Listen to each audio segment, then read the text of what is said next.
십자가로 인해서 약한 우리가 강하게 되고 가난한 우리가 부하게 되고 볼 수 없었던 우리가 눈을 들어 주님을 볼 수 있게 되었습니다. 약한 나로 강하게 가난한 날 구하게 눈먼 날 볼 수 있게 주 내게 행하셨네. 약한 나로 강하게 약한 나로 강하게 가난한 날 구하게 눈먼 날 볼 수 있게 주 내게 행하셨네.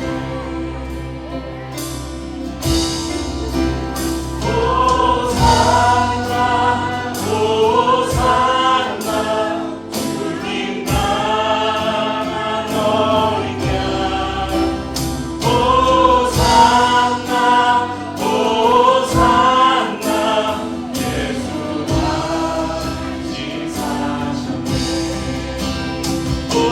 호산나 호산나 주님 강한 어린 양 호산나 호산나 예수 다시 사셨네.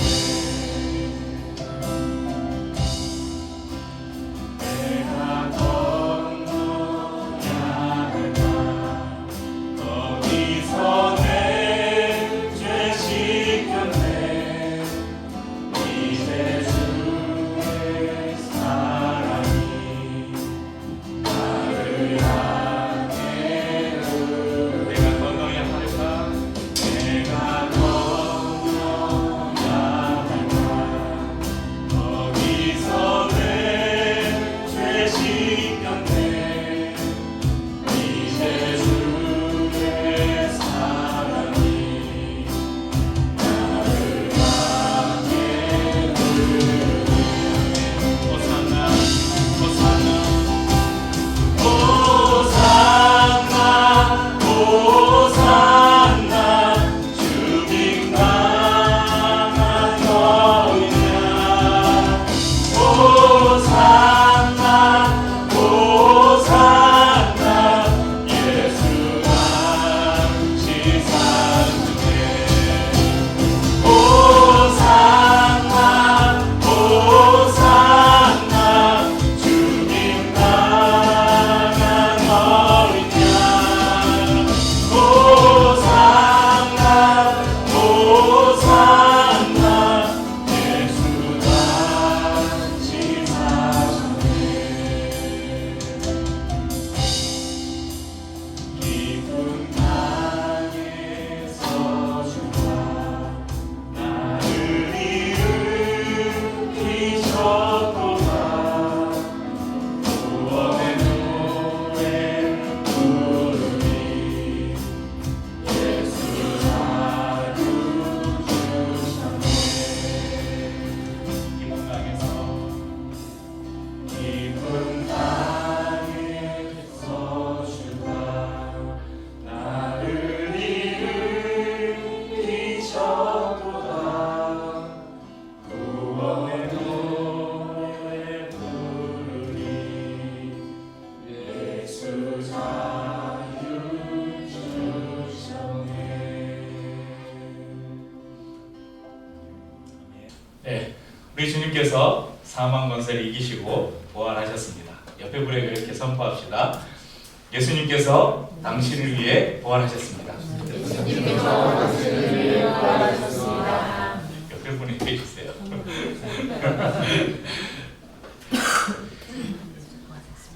십자가에서 죽으심으로 우리를 위한 구원을 완성하신 주님께서 땅에 묻혀 계시지 않고 부활하심으로 우리도 주님과 함께 부활할 것을 보여주셨습니다.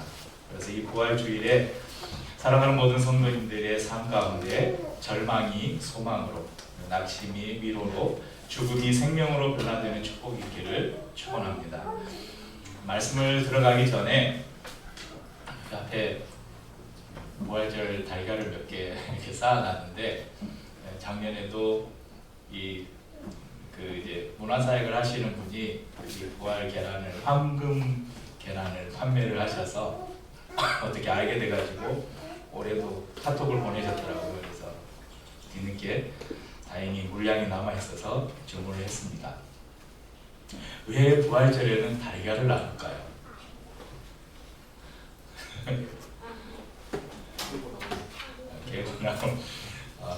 뭐 여러 가지 설이 있습니다. 굉장히 많은 설이 있는데 대표적으로 몇 가지만 말씀드리면, 첫째는 예수님께서 십자가를 지시고 골고다를 오르시다가 지쳐서 쓰러지셨잖아요. 그때 옆에 지나가는 사람을 대신 끌어다가 십자가를 대신 잠깐 지게 하셨어요. 그 사람의 이름이 구레네 시몬이라는 사람입니다. 이 구레네 시몬의 직업이 계란장수였다. 거기서 유래했다는 그런 설이 있고요. 두 번째는 십자군 전쟁 때 징집돼서 전쟁터에 나간 남편을 기다리던 한 여인이 계란을 삶아서 동네 사람들에게 나누어 주면서 남편을 기다렸다. 그런 설이 있고, 또 하나는 조금 전에 민서가 이야기한 것처럼 이 계란, 달걀은 거의 모든 문화와 종교에서 다산과 생명, 이것을 상징하고, 병아리가 이렇게 알을 또 깨가지고 딱 나오잖아요. 그것처럼 예수님께서 이렇게 죽음을 이기시고 생명의 부활로 이렇게 부활하신 그것을 닮았다. 그래서 유래되었다는 설도 있습니다. 하지만 성경 어디에도 부활절 계란이 어떤 의미가 있는지 나와 있지 않고, 또 이것이다 할 만한 확실한 뭐 문헌이나 이런 것도 없습니다. 오히려 가장 우리가 납득할 만한, 이해할 만한 주장이 있는데, 이것은 부활의 신앙이나 이런 거하고 성경하고는 별 상관없고 실용적인, 순전히 실용적인 이유 때문에 부활절 계란이 이렇게 이제 전통으로 자리 잡았다, 이런 설이 있는데, 이 달걀이 동물성 식품이에요. 그래서 중세시대 때, 그러니까 7, 8세기에 사순절 때 보통 교회들은 40일간 금식을 했거든요. 40일 쭉 금식을 하는 사람도 있고 또 일부 금식을 하는 사람도 있고. 근데 사람은 금식을 하는데 암탉은 금식을 안 하잖아요. 닭은 계속 알을 낳잖아요. 근데 알을 낳는데 계란을 먹으면 안 돼요. 동물성 식품이라서. 그래서 계란을 이렇게 40일 동안 계란이 많이 모인 거예요. 근데 당시에 냉장고도 없잖아요. 이 계란을, 많이 모아진 계란을 빨리 소비를 해야 된다. 그게 제일 좋은 게 교회로 가져와서 삶아서 서로 나눠 먹고 사람들에게 나눠주고 이러면서 이 부활절에 계란을 서로 나누는 게 생겼다. 제일 고개가 끄덕여 지시죠. 아까 설명, 아마 많은 사람들이 이 설을 가장 지지하는 것 같습니다.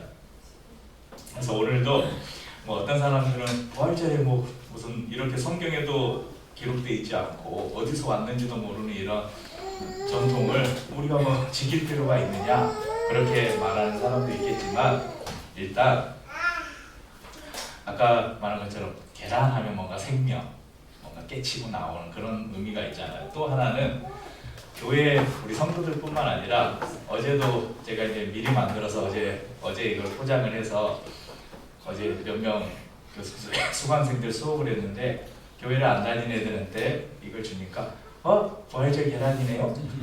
그러니까 오늘도 이렇게 나가서 이렇게 계란을 나눠주면 부활절이네. 그러니까 믿지 않는 사람들도 계란을 나눠주면 오늘이 부활절이네. 근데 부활절하면 누가 부활했다고 생각해요? 다 예수님이 부활하신 날, 그날을 한번 떠올리게 된다는 거죠. 그래서 이런 부활절에 우리가 계란을 나누는 것은 뭐 앞으로 계속 이어가도 좋은 전통이라고 생각을 합니다.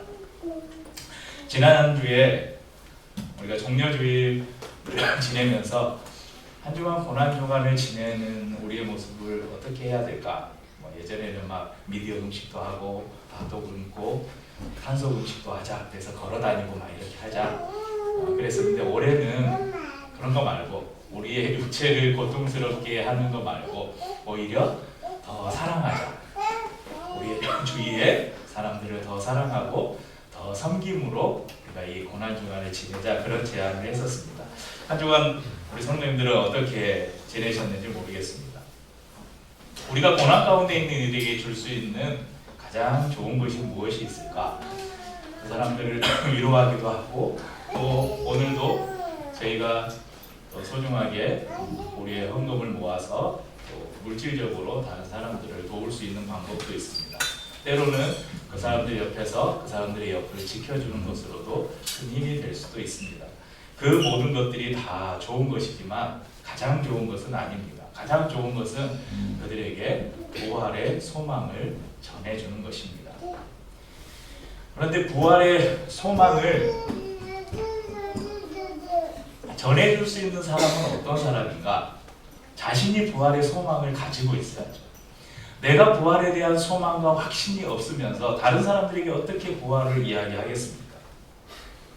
그래서 오늘 이 말씀을 나누면서 우리 안에 다시 한번 부활의 소망이 그리고 확신이 넘치는 시간이 되기를 축복합니다. 조금 전에 영상에서도 보았듯이 만일 예수님이 부활하지 않으셨다면 어땠을까? 우리 영상 중에 나왔던 성경 구절이 있습니다. 고린도전서 15장 14절에서 20절인데 말씀이 길어서 PPT로 못하고 한번 찾아서 읽어보겠습니다. 고린도전서 15장 14절에서 20절 신약성경 282쪽에 있습니다.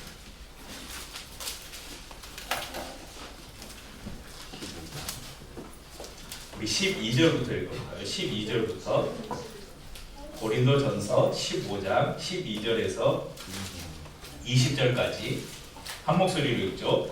그리스도께서 죽은 자 가운데서 다시 살아나셨다 전파되었거늘 너희 중에서 어떤 사람들은 어찌하여 죽은 자 가운데서 부활이 없다 하느냐. 만일 죽은 자의 부활이 없으면 그리스도도 다시 살아나지 못하셨으리라. 그리스도께서 만일 다시 살아나지 못하셨으면 우리가 전파하는 것도 그것이요 또 너희 믿음도 그것이며 또 우리가 하나님의 거짓 증인으로 발견되리니 우리가 하나님이 그리스도를 다시 살리셨다고 증언하였습니다. 만일 죽은 자가 다시 살아나는 일이 없었으면 하나님이 그리스도를 다시 살리지 아니하셨으리라. 만일 죽은 자가 다시 살아나는 일이 없으면 그리스도도 다시 살아나신 일이 없었을 터이요 그리스도께서 다시 살아나신 일이 없으면 너희의 믿음도 헛되고 너희가 여전히 죄 가운데 있을 것이요 또한 그리스도 안에서 잠자는 자도 강하였으니 만일 그리스도 안에서 우리가 바라는 것이 다만 이 세상의 상뿐이면 모든 사람 가운데 우리가 더욱 불쌍한 자이니라. 그러나 이제 그리스도께서 죽은 자 가운데서 다시 살아나사 잠자는 자들의 천국을 향하여 되셨도다. 여기까지 읽겠습니다. 방금 읽은 본문에는 만일, 영어로는 if, 오늘 말씀의 제목이 만일입니다. 좀 유식하게 보이려고 영어로 if라고 했습니다. 만일, 가정이에요, 가정. 만일 예수님이 부활하지 않으셨다면 우리가 전하는 복음, 우리가 전하는 위로, 이 모든 것이 헛것이라는 것입니다. 우리가 가진 믿음이 헛것이라는 것입니다. 또한 모든 그리스도인들은 희대의 사기꾼들이 되는 거예요. 제가 여기서 막 복음을 전하고 이렇게 복음을 듣고 우리 금호 성도가 세례를 받고 우리 여기 추선 형제랑 복음 자매랑 세례 받고 그랬는데 다 여러분 사기당한 거예요. 만일 그리스도께서 다시 살아나지 않으셨다면, 그리스도께서 부활하지 않으셨다면 저는 사기를 친 거고 여러분들은 다 속은 거예요. 우리는 여전히 죄 가운데 있을 것입니다. 천국에 대한 소망도 그리스도 안에서 먼저 간 이들을 다시 만날 소망도 다 사라질 것입니다. 결정적으로 우리의 삶은 가장 불쌍하고 비참한 삶이 됩니다. 오늘 저희가 읽었던 히브리서 8장 1절에서 4절 말씀에도 이 만일이라는 단어가 하나 나옵니다. 히브리서 8장 4절은 이렇게 시작합니다. 예수께서 만일 땅에 계셨더라. NIV 성경은 이렇게 나와 있어요. If he were on earth. 예수님께서 땅에 계셨더라면, 다시 말해서 십자가에서 죽으신 후에 그냥 땅 속에 묻혀 계셨다면, 그대로 계셨더라면 그분은 제사장이 되지 아니하셨을 것이라 말씀합니다. 히브리서는 독특하게 구약의 대제사장과 비교해서 새로운 대제사장으로서의 예수 그리스도를 말씀하고 있습니다. 구약의 대제사장은 자기 자신이 온전하지 못해요. 대제사장 자신도 죄인이에요. 그래서 제사를 드리기 위해서는 제일 먼저 자신의 죄를 속하는 제사를 먼저 드리고 이스라엘 백성들 또는 다른 사람들의 죄를 대신하는 제사를 집례를 해야 됐습니다. 그리고 제사장 자신이 온전하지 못하기 때문에 이 제사는 해마다 반복돼야 됐고 제사를 드릴 때마다 반복돼야 됐습니다. 구약의 제사장은 앞으로 오실 완전한 제사장에 대한 모형과 그림자에 불과했습니다. 장차 오실 영원한 대제사장, 바로 예수 그리스도를 보여주는 예표였습니다. 한 제사장이 오셨고 십자가에서 죽으심으로 더 이상 반복해서 제사할 필요 없는 영원하고도 완전한 제사를 드리시고 하나님의 보좌 우편에 앉으셔서 이제는 사람이 만든 장막이 아니라 하늘에 있는 장막에서 우리를 위해서 중보하시는 대제사장이 되셨다고 히브리서는 기록하고 있습니다. 우리가 오늘 이곳에 모여서 함께 찬양하고 기도하고 말씀을 나누고 성찬을 나누면서 우리가 하나님을 예배할 수 있는 것, 이 한 가지, 우리가 그렇게 할 수 있는 한 가지 이유가 무엇인가? 바로 예수 그리스도께서 우리의 대제사장이 되셨기 때문입니다. 그래서 이 예배는, 우리가 지금 드리는 예배는 제가 지금 앞에서 이렇게 찬양도 인도하고 설교도 하고 있지만 제가 인도하는 것이 아니고 우리 중에 어느 누군가가 아니라 오늘 우리의 대제사장 되시는 예수 그리스도께서 지금 우리의 예배에 친히 이 예배를 주관하고 계시고 하나님 앞에 받으실 만한 향기로운 예배가 될 수 있도록 그분이 이 예배를 돕고 계시는 것입니다. 우리에게 만약이라는 가정은 더 이상 의미가 없는 단어예요. 예수님의 죽으심과 부활은 더 이상 가정이 아닌 분명한 역사적 사실이기 때문에 그렇습니다. 그리고 우리는 예수님이 부활하셨을지도 몰라, 이런 가정이 아니라 예수님은 분명 부활하셨습니다 라는 확실한 믿음을 가지고 있습니다. 그래서 부활을 맞는 우리, 부활절을 지내는 우리는 어떤 삶을 살아야 될까? 동일하게 히브리서 말씀 가운데서 우리에게 주시는 교훈을 함께 나누려고 합니다. 우리 히브리서를 조금만 더 넘겨서 10장으로 가볼까요? 10장 19절에서 25절 말씀 읽겠습니다. 히브리서 10장 19절에서 25절 함께 읽죠. 그러므로 형제들아, 우리가 예수의 피를 힘입어 성소에 들어갈 담력을 얻었나니 그 길은 우리를 위하여 휘장 가운데로 열어놓으신 새로운 살 길이요 휘장은 곧 그의 육체니라. 또 하나님의 집 다스리는 큰 제사장이 계심에 우리가 마음의 뿌림을 받아 안약한 양식으로부터 벗어나고 몸은 맑은 물로 씻음을 받았으니 참 마음과 온전한 믿음으로 하나님께 나아가자. 또 약속하신 이는 기쁘시니 우리가 믿는 도리의 소망을 움직이지 말며 굳게 잡고 서로 돌아보아 사랑과 선행을 격려하며 모이기를 피하는 어떤 사람들의 습관과 하지 말고 오직 권하여 그날이 가까움을 볼수록 더욱 그리하자. 육체의 죽음과 부활을 통해 우리의 대제사장 예수 그리스도께서 하나님의 보좌 앞으로 나아갈 새로운 길을 열어주셨습니다. 구약시대에는 이 성막을 여러분 아시나요? 성막을 보면 구약시대 성막도 그렇고 성전도 그렇고 성소 안으로 들어가면 성소와 지성소, 성소의 제일 끝부분에 있는 지성소를 구분하는 두꺼운 막이 하나 있었어요. 이것을 뭐라고 부르냐면 휘장이라고 불렀습니다. 그래서 예전에는, 요즘에는 안 그러는데 예전에 시골교회, 제가 어렸을 때 다녔던 시골교회 다 그랬어요. 시골교회는 이 뒤에 두꺼운 커튼이 항상 쳐 있었어요. 기억나시죠? 혹시 시골교회 가면 그 휘장이라고 그랬거든요. 휘장. 이제 이 성전에 있던 휘장을 상징적으로 뒤에 커튼을 다 설치를 했습니다. 이 휘장은 어떤 것이냐면 이 지성소라는 것은 성소의 가장 안쪽에 있는 이 지성소는 하나님의 임재가 있는 곳이었어요. 그곳에는 하나님의 법궤가 있었죠. 이 하나님의 법궤가 있는 이 하나님의 임재가 있는 곳은 아무도 들어가지 못했어요.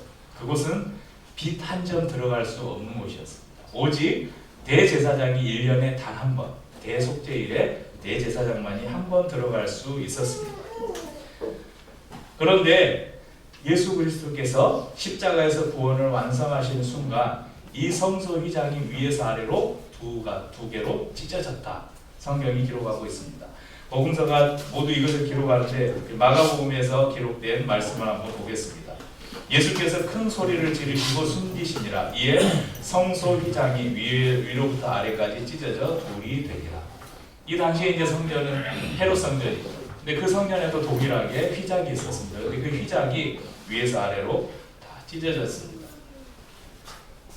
히브리서 10장 20절이 말씀하는 휘장 가운데로 열어놓으신 새로운 살 길, 이것은 바로 하나님과 우리 사이를 막고 있는 휘장이 사라지고 이제는 대제사장만이 아니라 누구든지 그리스도를 통해서 하나님께 나아갈 수 있는 새로운 길이 열렸다. 이것을 우리에게 가르쳐 줍니다. 이제 우리의 선택이 남았는데 22절은 히브리서 10장 22절은 우리에게 도전합니다. 참 마음과 온전한 믿음으로 하나님께 나아가자. 하나님께 경배하자. 예수 그리스도의 죽으심과 부활은 우리가 하나님을 경배할 수 있는 새로운 길을 열어주셨습니다. 그 하나님 안에서 우리가 믿는 믿음의 소망을 굳게 잡고 모든 사람들을 사랑과 선행으로 돌아보고 격려하고 비록 작은 모임일지라도 그리스도의 이름으로 모이는 그 모임들을 하찮게 여기지 않고 주님이 다시 오실 그날까지 더 사모함으로 모이기에 힘쓰는 그런 삶을 우리에게 요구하고 있습니다. 지난주에 4월 16일이 있었잖아요. 지난주간이 세월호 참사 11주기였습니다. 세월호에서 자녀를 잃은 한 단원고 학부모의 이야기를 세월호 참사가 일어나고 2년 후인가 몇 년이 지난 후에 들은 적이 있습니다. 부모님은 교회를 다니지 않고 아이만 아마 교회를 다녔던 것 같아요.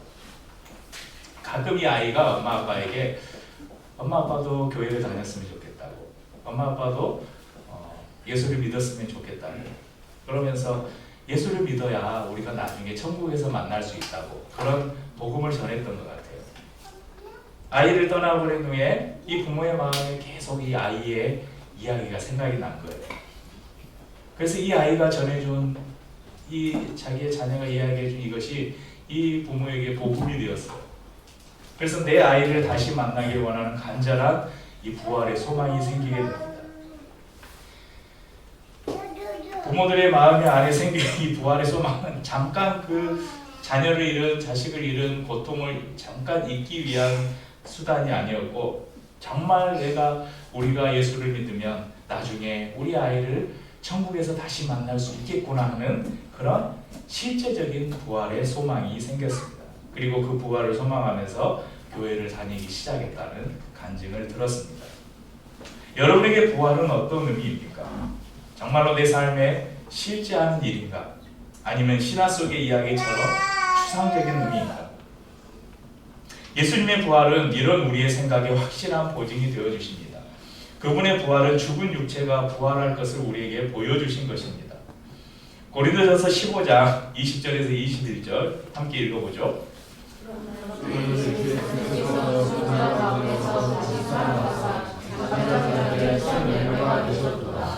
사망이 한 사람으로 말미암았으니 죽은 자의 부활도 한 사람으로 말미암는도다.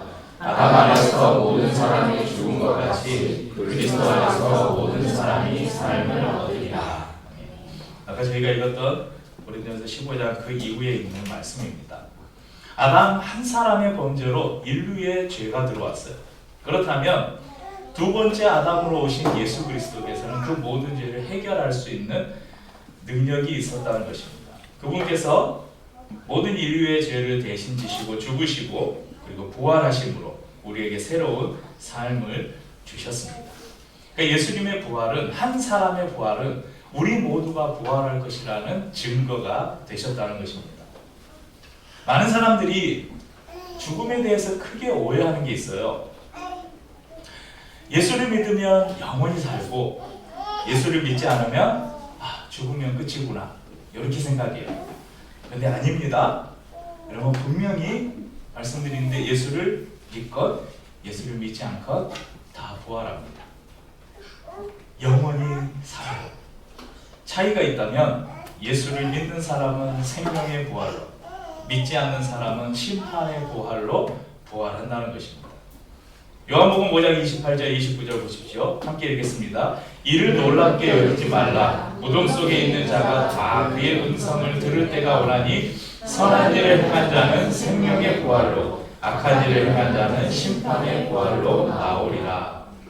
선한 일을 했다는 것은 착한 일 많이 했다는 말이 아니에요. 예수를 믿은 사람은 생명의 부활로, 악한 일, 하나님을 대적하고 하나님을 거부한 사람들은 심판의 부활로 나오리라. 3.1절이나 광복절 되면 도로에 어김없이 나오는 사람들이 있어요. 누구죠? 바라바라바라바 라이더들, 막 그 폭주족들이 오토바이 타고, 왜 애들은 꼭 3.1절하고 광복절만 되면 도로로 나오는지 모르겠어요. 예전에 막 TV에 그런 게 많이 뉴스 나와요. 요즘은 조금 덜했는데 몇 년 전만 해도 이게 엄청난 막 사회 문제가 될 정도로, 그래서 경찰들이 한밤중에 막 그 8차선 대로에서 이 폭주족들 추격하고 그런 뉴스들이 많이 나왔었습니다.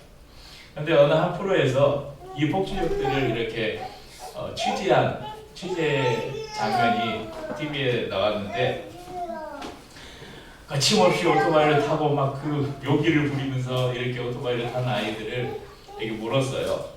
야, 사고 나면 사고가 두렵지 않냐? 혹시 사고 나서 죽을 수도 있는데 겁나지 않냐? 이 질문에, 이 기자의 질문에 아이들은 조금의 망설임도 없이 괜찮아요? 죽으면 끝인데요? 죽으면 되죠? 이렇게 말했다는 거예요. 어차피 죽을 건데 죽으면 끝인데 뭐 어떠냐 이거예요. 그렇습니다. 우리는, 인간은 태어나면 한 번 죽는 것은 하나님이 정하신 이치라고 말씀하고 있습니다. 그래요. 죽으면 모든 것이 끝이라면 그렇게 살아도 되겠죠. 여러분, 죽으면 모든 것이 다 끝나버린다면 굳이 우리가 이렇게 막 아둥바둥 하면서 살 필요 있나요? 그냥 적당히 벌고 적당히 즐기고 적당히 쓰다가 그냥 죽으면 되지.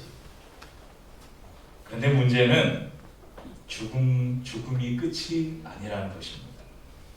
죽으면 끝나버리면 좋겠는데 죽어도 끝이 아니라. 여러분의 삶의 가장 고통스러운 순간이 언제였습니까? 하나님께서 우리에게 만각의 은혜를 주셔서 우리가 살아오면서 겪었던 수많은 그 고통의 순간들을 이렇게 잊어먹어요. 그런데 그럼에도 우리의 기억 속에 남아있는 정서적인 아니면 육체적인 이런 고통의 기억들이 있을 것입니다. 그런데 우리의 삶에서 우리가 겪었던 가장 고통스러운 그 고통과 비교할 수 없는 그 고통이 평생 계속된다고 한번 생각해 보세요. 이것을 성경은 그것을 지옥이라고 말하고 있습니다.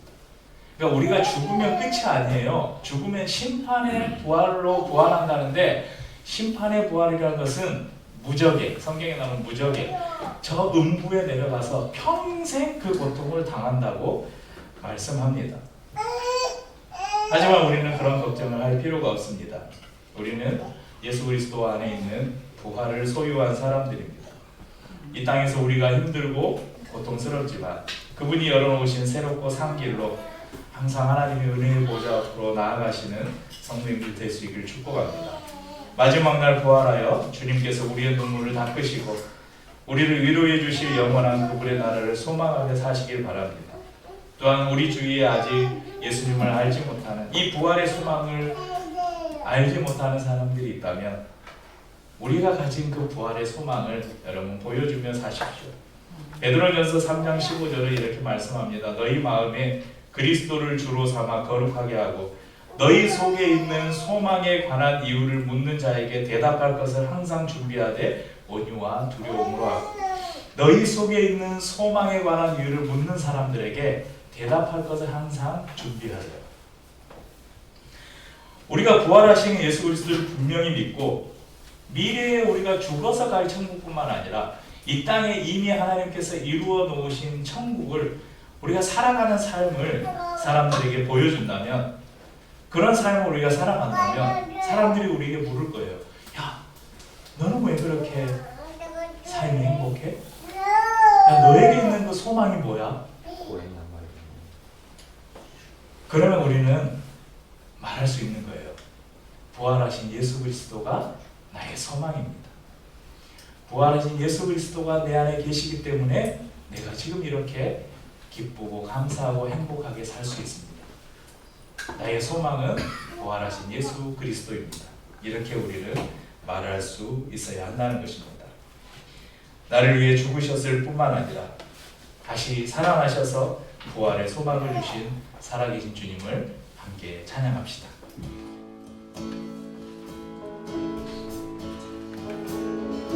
예수 열망이 소